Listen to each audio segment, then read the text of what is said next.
오늘 약속을 이루시다 이런 제목으로 이 본문 가지고 공부를 좀 해보도록 하겠습니다. 서론 보시면 가족에게 약속을 지켜달라고 요청한 적이 있습니까? 언제입니까? 이렇게 했는데 이제 요 오늘 내용에서 좀 볼 거는 어떤 부분이냐면 예수님의 이 요한복음 17장의 기도를 보면 근본적으로 기도라는 게 우리의 소원을 알아내는 거잖아요. 이렇게 우리의 간구의 기도의 제목들을 얘기하는 거잖아요. 근데 이런 게 있어요. 그분은 원하지 않는데 내가 막 해달라고 그러는 거. 이런 걸 뭐라고 그러면 떼쓴다고 그러죠. 떼쓴다고 그러는 근데 여기서 이제 이미 약속된 게 있어요. 약속된 걸 간구하는 거예요. 그런 거 아세요? 여러분 좀 그런 거 경험해 보시죠. 약속이 되어 있기 때문에 달라고 그러는 거. 그런 거 있죠. 이건 기도예요, 기도.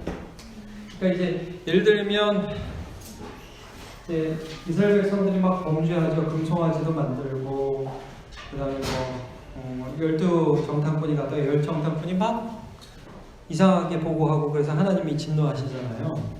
근데 그럴 때 모세가 중보 기도를 해요. 그렇죠? 모세가 그때 이제 기도를 하는데, 야, 내가 얘네들 안 되겠다. 내가 이제 다 없애고 이제 너를 통해서 새로운 민족을 만들겠다. 그러니까 모세가 뭐라고 해요? 하나님, 아브라함한테 하신 약속이 있잖아요. 이 백성들을 되돌아오게 해주신다고 약속해 주셨잖아요. 그 약속을 지켜주세요. 그렇게 기도하죠. 생각나세요? 이게 뭐냐면 기도라는 거는 기본적으로 하나님의 약속을 믿고 그 약속을 붙드는 행위예요. 안 되는 걸 떼쓰는 게 아니라 이미 받은 거를 구하는 거예요. 그쵸? 네. 그래서 우리도 주의 약속하신 말씀이 예. 약속 믿고 굳게 서리라 뭐 이런 찬양 하잖아요. 그래서 이 재밌는 게 우리가 사실 성경도 보세요. 성경도 보면 구 약이죠? 이 약이 뭐예요? 약속이에요, 약속. 그래서 우리 약속이 뭐예요? 이 약속이에요.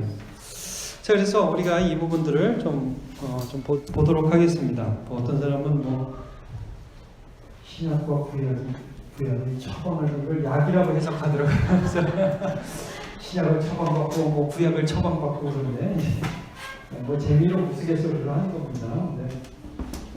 약속이나 하시고 자 이제 1번으로 한번 가보도록 하겠습니다. 그래서 서론에서는 이제 애들이 아빠 약속했는데 이거 지켜주세요. 언제 가기로 했잖아요. 이런 거 있으면 한번 나눠보라고 이렇게 얘기하면 되고요. 예수님은 1번 예수님은 때가 이르렀사오니. 근데 여기서 중요한 게 이제 때라는 거예요. 때. 굉장히 중요한 주제예요. 17장 1절에 때가 나오죠. 오늘 이제 영화롭게 하우스 그걸 봤는데 아버지여 때가 이르렀사오니 이런 말씀을 해요. 자, 십자가를 질 수 있는 힘을 주사 구원을 이루게 하소서라고 기도하면서 때를 언급하세요. 때. 자, 이 때에 대한 바른 설명이 아닌 것은 자 볼게요. 십자가는 창세전부터 계획된 하나님의 뜻 안에 있었다. 맞습니까? 틀립니까? 네, 맞습니다. 하나님의 큰 계획 가운데 구원 계획이 있었던 거죠. 그 다음에 2번 십자가는 상황에 따라 어쩔 수 없이 선택한 차선책이었다. 이거 아니라는 거죠. 예수님은 하다 안 되라는 십자가의 도가 아니라는 거죠. 3번 예수님 십자가의 때를 위해 이 땅에 오셨다. 맞습니까? 네, 요한복음 12장 27절 한번 보세요.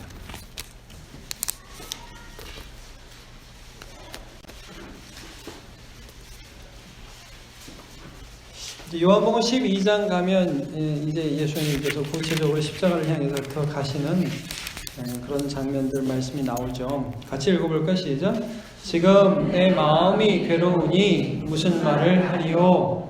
아버지여 나를 구원하여 이 때를 면하게 하여 주옵소서. 그러나 내가 이를 위하여 이때에 만나리라. 예, 예수님의 그 때 제가 구체적으로 여기 말씀 안 드렸지만 혹시 기억나세요? 가나온에서 요한복음 2장에 나오죠. 예수님 물로 포도주를 만드시는 그 장면. 보면 포도주가 없나이다. 마리아가 와서 예수님께 얘기하잖아요. 그러니까 예수님이 뭐라고 그러죠? 여자여, 나와 무슨 상관이 있나이까. 그 다음에 아직 때가 이르지 않은 그런 말씀을 하세요. 거기서 그 때라는 단어도 이제 시ep자가 하나님을 향하여 자신이 운전하겠구나. 그런 때를 예수님은 늘 생각하고 계셨다는 것을 우리는 느낄 수 있어요. 자, 그 4번도 보세요. 예수님의 죽음은 우연이 아니다. 자, 7장 30절 한번 보세요. 요한복음 7장 30절.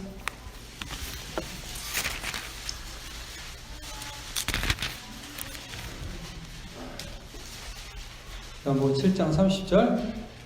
시작. 그들이 예수를 잡고자 하나 손을 대는 자가 없으니 이는 그의 때가 아직 이르지 아니하였습니다. 성경 면면이 이 때에 대한 관심이 흐르고 있어요. 아직 때가 안 돼서 예수님이 잡히지 않았다. 그러니까 이때 무슨 논쟁이 있었냐면 이때가 안식일에 병을 고치시는 그런 논쟁이 있고 거기에 대해서 예수님이 누구시냐 이제 이런 얘기들을 쭉 하시잖아요. 그 때가 아니었다. 그 다음에 8장 20절도 보세요. 바로 옆이니까 8장 20절 시작. 이 말씀은 성전에서 가르치실 때에 헌금함 앞에서 하셨으나 잡는 자가 없었으니 이는 그의 때가 아직 이르지 않나요. 그러니까 이 때에 대한 관심 굉장히 많이 나와요. 근데 이제 여기서 1번에서 우리가 얘기한 같이 보고 있는 왜 자꾸 때 이런 것을 말씀하냐면 이게 하나님의 계획 가운데 있었다는 말씀이에요. 이 의도는 이거예요. 하나님의 작성, 하나님의 계획. 그러니까 우연하게 된 게 아니라 예수님의 십자가가 이 땅에서 이루어진 것은 철저한 하나님의 계획 가운데 정해진 때가 있었다는 거예요. 그것들을 지금 말씀해주고 있는 거예요. 그래서 이건 우린 너무 당연한데 이거 안 믿는 사람 되게 많아요. 우리 너무 당연하죠. 그래서 예수님이 이 땅에 왔는데 사실은 인간적인 노력을 하다가 정 안 돼서 죽었다. 그래서 실패했다. 좀 비참하긴 하지만 하여튼 훌륭한 분이다. 이렇게 얘기하는 사람 많아요. 그래서 제가 여러분 그 뮤지컬 좋아하세요? 제가 뮤지컬 보다가 열받아갖고 막 뒤로 넘어갈 뻔한데 이런 뮤지컬 들어보셨어요? 굉장히 유명한 뮤지컬이에요. Jesus Christ Superstar 들어보셨죠? 굉장히 유명한 뮤지컬입니다. 이 영화 내용이 그래요. 이 뮤지컬 내용이 그래요. 예수님이 왔다가 막 이렇게 가난한 사람들 이렇게 도와주고 막 이렇게 하려고 그러다가 가룟 유다도 너무 예수님 도와주려고 그러다가 안 되니까 너무 안 되니까 가룟 유다가 이제 돌이키며 가룟 유다도 양심의 가책을 얻고 가책을 가지고 고생하다가 예수님을 이렇게 넘겨서 예수가 비참하게 죽는 걸로 끝나요. 그 뮤지컬이. 하나님이 어떻게 이럴 수 있어? 막 예수님이 막 삿대질하고 그래요. 그 뮤지컬 보면. 그러니까 좀 이런 거에 다 오해가 있는 거예요. 이게 모든 것이 하나님의 철저한 계획 가운데 있었다는 거예요. 때 이런 관점입니다. 자, 이걸 조금 좀 구체적으로 말씀해서 볼 수 있는 게 갈라디아서 4장 4절입니다. 2번 문제로 이제 우리가 가는데 2번을 보시면 하나님은 때가 참의 아들을 보내셨다. 갈라디아서 4장 4절 한번 보자. 고린도 전서 후서 다음에 갈라디아서가 있습니다.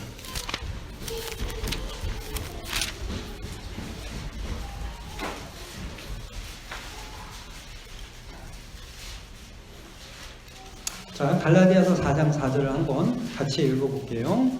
시작. 때가 참에 하나님이 그 아들을 보내사 여자에게서 나게 하시고 율법 아래에 나게 하신 5절까지요. 율법 아래에 있는 자들을 속량하시고 우리로 아들의 명분을 얻게 하려 하심이라. 자, 이 말씀 잘 보세요. 지금 이 갈라디아서 4장 배경, 문맥을 한번 보세요. 어떤 문맥이냐면 너희가 전에는 율법이라는 옛날에 몽학 선생이라고 했어요. 네. 이런 말씀 혹시 들어보시죠? 몽학. 지금 이제 여기는 뭐라고 나왔어요? 몽학 선생 다음에 대신에 초등교사라고 하죠. 그 앞에 그런 구절 있죠? 예, 초등 학문 아래 있을 때 우리도 어렸을 때는 3절 보시면 이 사상이 초등 학문에 의해서 종로를 타였다. 이게 무슨 말이냐 하면 율법 10계명으로 대표되죠. 하나님을 사랑하고 이웃을 사랑하는 게 굉장히 좋은 거예요. 이대로 살아라. 살 수 있어요, 없어요? 못 산다는 거예요. 율법이 이걸 보여준다고 그러죠. 율법으로는 죄를 깨달습니다. 죄를 깨닫는 거예요. 나는 안 된다 하는 것을 깨닫게 된다는 거죠. 그래서 이걸 깨닫는 때가 됐어요. 아, 안 되는구나. 나는 안 되는구나. 이게 때가 된 거예요. 증명이 된 거예요. 그때 누가 오셨어요? 예수 그리스도가 오셔서 십자가에 달려 죄에 대한 형벌을 받으신 거예요. 그래서 때가 참의 아들을 보내. 처음엔 뭘 주셨어요? 우리한테? 율법을 주셨다고요. 율법. 법을 주셔서 해봐라. 그러나 여러분 이걸 좀 기억하십시오. 구약은 율법이고 신약은 복음이냐? 그렇지는 않아요. 구약에도 율법과 복음이 있고 신약에도 율법과 복음이 있는 거예요. 율법을 통과해서 복음으로 가는 것인데 이 율법의 내용들만을 보고 자기 힘으로 지키려고 하다가 실패하여서 주님이 오신 거고, 이 구약 시대의 백성에게도 계속해서 바울 사도가 말해요. 구약은 그러면 율법만 있고 무슨 뭐 복음은 아니라는 거예요. 구약에도 아브라함이 하나님의 말씀대로 살라고 그러죠. 잘 살아요, 못 살아요? 실패하잖아요. 그래서 마누라 속이고 동생이라고 속이고 뭐 기다리다가 안 되니까 저 몸종 하가를 통해서 애 낳고 막 그러잖아요. 실패한다면 그 모든 과정을 거쳐서 결국 아브라함이 믿었다 이거죠. 믿음. 예? 하나님을 믿었다. 그러니까 이걸 의로 여기셨다 이렇게 나오잖아요. 마찬가지로 하나님께서 이 율법을 주셨어요. 너는 이렇게 살아라 하는데 못 살아요. 자기 힘으로 안 된다는 걸 알아요. 그래서 때가 돼서 예수 그리스도가 오셨다. 이 말씀을 지금 해주고 있는 거예요. 잘 보세요. 2000년 전, 지금부터 약 2000년 전이죠. 예수님께서 오시기까지 인류의 역사가 보여주는 것은 무엇인가 한번 보세요. 1번, 인간이 선하고 착하고 하나님 뜻대로 살 수 있음을 보여주었다. 맞습니까? 틀립니까? 네. 율법을 주고 특별히 유대인의 역사가 하나님의 율법을 지킬 수 없는 것을 보여주었어요. 계속해서 하나님의 율법을 어기죠. 그러면 지금 다 할 수 없어요? 사상이 자기소개를 옳은 대로 해놨더라. 열왕기 상하, 다윗, 솔로몬, 응? 뭐 사울 실패했고 분열왕궁 하도 막아들니까 분열되고 북이스라엘 아수르의 망하고 남유다 어디에 망하니까 바벨론의 망하고 성경반에서 다 배우셨죠?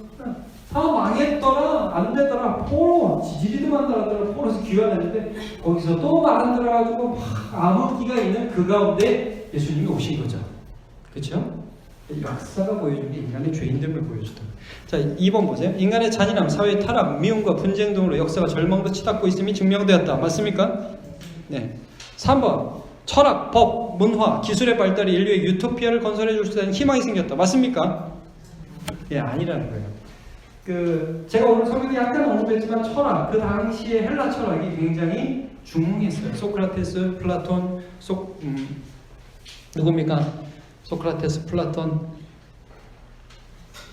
누구야? 아리스토텔레스. 예.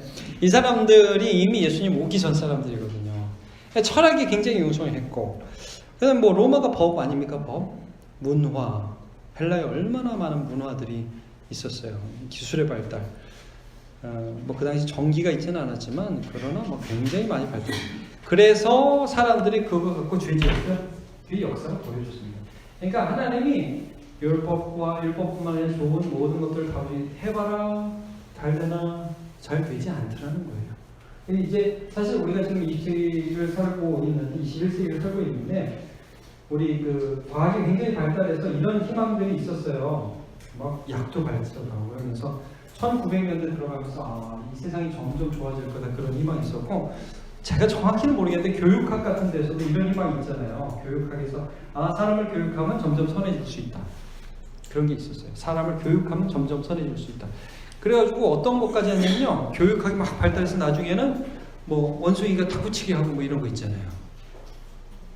그리고 그 짐승도 가르치면 점점 더 잘한다며요. 그래서 저 앵무새 같은 거 노래 부르게 하고 막 그러잖아요. 그러니까 교육이 사회를 발전시키고 사람을 바꿀 수 있다고 생각했어요.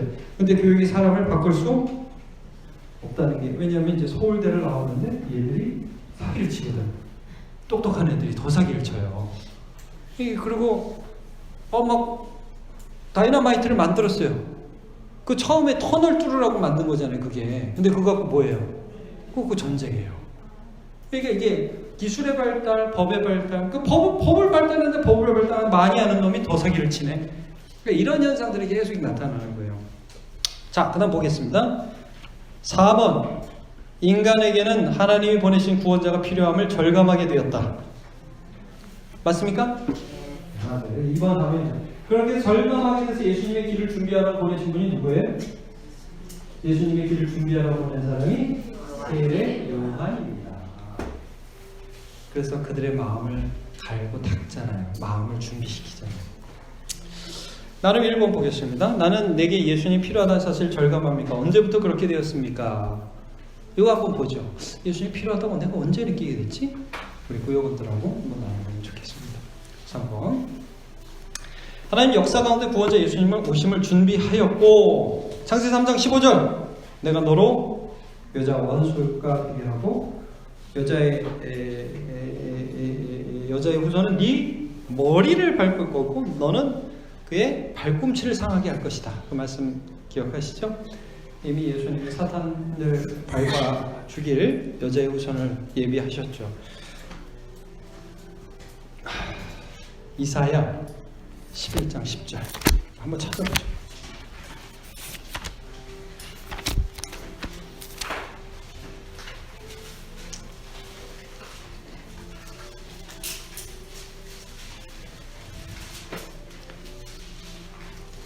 자, 이사야 11장 10절 보겠습니다. 이사야 11장 10절 한 절 말씀입니다. 시작. 그날에 이새의 뿌리에서 한 싹이 나서 만민의 기치로 설 것이요 열방이 그에게로 돌아오리니 그가 구하는 것이 영화로우리라. 이새는 누구죠? 이새 바위자 아까죠. 성경이 참 재밌는 게 룻기 그게 뭐냐는데 룻과 보아스가 저희 애를 낳잖아요. 그게 이렇게 보이죠? 있어요. 오벳인가요? 네, 오벳. 오벳이고 또 누구를 하나? 오벳은 또 누구를 낳고? 오벳이 바로 이새를 낳나요? 네, 하여튼 뭐 그래요. 여기 하나가 있는지도 제가 헷갈리는데, 그래서 결국 이새를 통해서 누가 나와요? 다윗이 낳는 거죠. 그러니까 이새의 뿌리라는 것은 다윗의 후손이고, 그래서요 성경을 보면 예수님 보고 누구 후손이요 누구 후손이요 많이 그래요.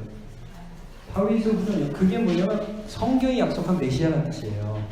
아시겠죠? 그래서 이새의 후손이 서서 너희는 그에게로 열방이 돌아오고 그분 때문에 다시 회복이 일어날 거라는 약속을 해주시죠. 이게 하나님의 약속이 계속 있는 거예요. 40장 3절.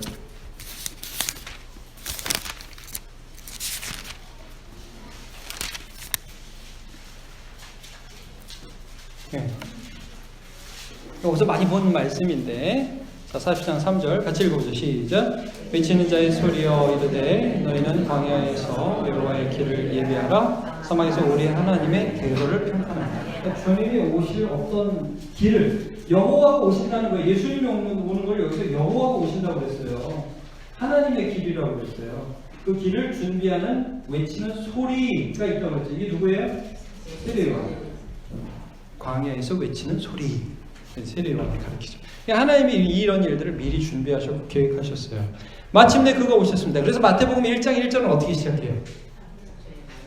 맞아요. 마태복음 1장 1절. 아브라함과 다윗에 나서 예수 그리스도의 계보라. 이렇게 시작하는 거예요. 그래서 네. 이분에 대해서 어떻게 느낍니까? 1번. 하나님은 약속을 지키는 신실한 분이시다. 나는 하나님을 믿을 수 있다. 2번. 하나님이 너무 늦으셨다. 3번. 별로 실감나지 않는다. 뭐가 중요한가? 4번. 나는 나의 미래도 하나님께 의지한다. 몇 번입니까? 네. 1번, 4번이 답이죠. 4번, 1번, 4번이 답인데, 이제 뭐 우리 구역원들과 좀 이게 왜 그러냐면 하나님의 약속이라는 게 2000년 전에만 유효한 게 아니라 예수님부터 그 미래까지 끝까지 하나님은 이 계획하셨다는 거잖아요. 그래서 그 하나님의 약속을 우리가 믿고 있는가 한번 살펴봤으면 좋겠어요. 자, 이 나눔 2번. 이건 하나님의 약속을 믿고 그의 뜻이 이루어진다는 확신 가운데 드리는 기도입니까? 아니면 믿지 못하고 떼쓰는 기도입니까? 어떤 거죠? 네. 뭐 각자 하여튼 이렇게 좀 이렇게 생각하시면서 어떻게요? 기도하고 있는지 좀 보면 좋을 것 같습니다. 제가 제일 무서운 게 애들이 하는 말이 그거예요. 약속했잖아요. 그 말이 제일 무서워요. 생각이 안 나도 약속을 했대요. 저 같은 사람 그럴 때가 있어요. 근데 하나님이 기억하시고 오히려 그 약속을 붙들고 기도하면 좋아하시죠. 기뻐하시죠. 자, 4번 보겠습니다. 십자가는 쉬운 거 아닙니다. 십자가를 통해 우리를 구원하신 것은 하나님의 뜻입니다. 그랬어요. 에베소서 창세전부터 있는 하나님의 경륜을 따라서 우리를 하나님 앞에 거룩하게 하시려 구원하는 것. 그 안에 우리를 구원하셨습니다. 그러니까 여러분 십자가 그 때가 됐다, 나 죽는다, 그게 끝이 아니라 그 하나님의 작정의 최종적 목표는 우리라는 거죠. 구조를 통해서 우리를 구원하시겠다는 하나님의 뜻이 있는 거죠. 예. 그래서 우리를 완성하십니다. 나는 매 순간 하나님의 때를 따라 나를 도우심을 믿습니까? 자, 내가 하나님의 계획에 포함되어 있다. 이걸 믿느냐는 거죠. 예. 하나님의 계획과 작정에 내가 포함되어 있느냐. 자, 1번. 좋은 일이 일어날 때는 그렇지만 원치 않는 일이 일어날 때는 하나님의 뜻이 일어나는지 헷갈린다. 아멘. 헷갈릴 수 있어요. 이제 이걸 우리의 믿음으로 잘 구하는 거죠. 2번. 매 순간 하나님의 뜻을 생각하게 된다. 전도서 3장 1절부터 12절 보면 천하의 범사의 기한이 있고 때가 있다 이런 말씀입니다. 죽을 때가 있고 살 때가 있고 기쁠 때가 있고 슬플 때가 있고 그 모든 때에 하나님이 뜻이 있다는 거예요. 이걸 말씀하고 있어요. 자, 그다음 예수를 믿고 오랜 세월이 지났는데 변한 게 하나도 없다. 자, 여기서 나는 예수를 믿고 10년, 20년, 30년, 40년 지났는데 나는 옛날이나 지금이나 똑같다. 그럼 불가능한 겁니다. 4번. 별로 변한 것 없는 것 같은데 참 많은 것이 변했다. 예. 뭐 이게 정답입니다. 별로 변한 게 없는 것 같은데 참 많은 게. 제가 늘 말씀드립니다. 예수는 오래 믿어야 됩니다. 예. 1년 믿고 말게 아닙니다. 오래 믿어야 됩니다. 고난의 세월도 지나야 되고 기쁨과 감사의 세월도 지나야 되고 가까이 세월을 지나면서 예수님을 경험해야 되겠죠. 마치면 내가 하나님의 신실한 계획 가운데 있으며 하나님의 뜻이 오늘 내 삶이 이루어지고 있음을 믿읍시다. 그리고 그런 확신 가운데 담대히 기도합시다. 그렇게 되시길 바랍니다. 기도하겠습니다. 하나님, 오늘 약속을 이루시는 하나님을 바라보며 예수님이 간절히 기도하였던 것을 살펴보았습니다. 하나님, 예수님은 때를 기다리셨고 그때에 하나님의 뜻이 이루어지기를 간절히 간구했습니다. 우리도 예수 안에서 하나님의 계획과 뜻 가운데 있음을 믿고 감사하며 그 하나님 신뢰하며 우리가 어떤 때와 어떠한 시기든지 하나님을 바라보며 믿음으로 나아가 담대히 간구하고 모세가 백성들을 향하여 약속을 붙들고 간구했을 때 응답받았던 것처럼 우리도 마침내 하나님의 뜻이 이루어지는 것을 보는 영광스럽고 영예로운 천국 시민으로 살아가도록 은혜를 주옵소서. 예수님의 이름으로 기도합니다. 수고하셨습니다.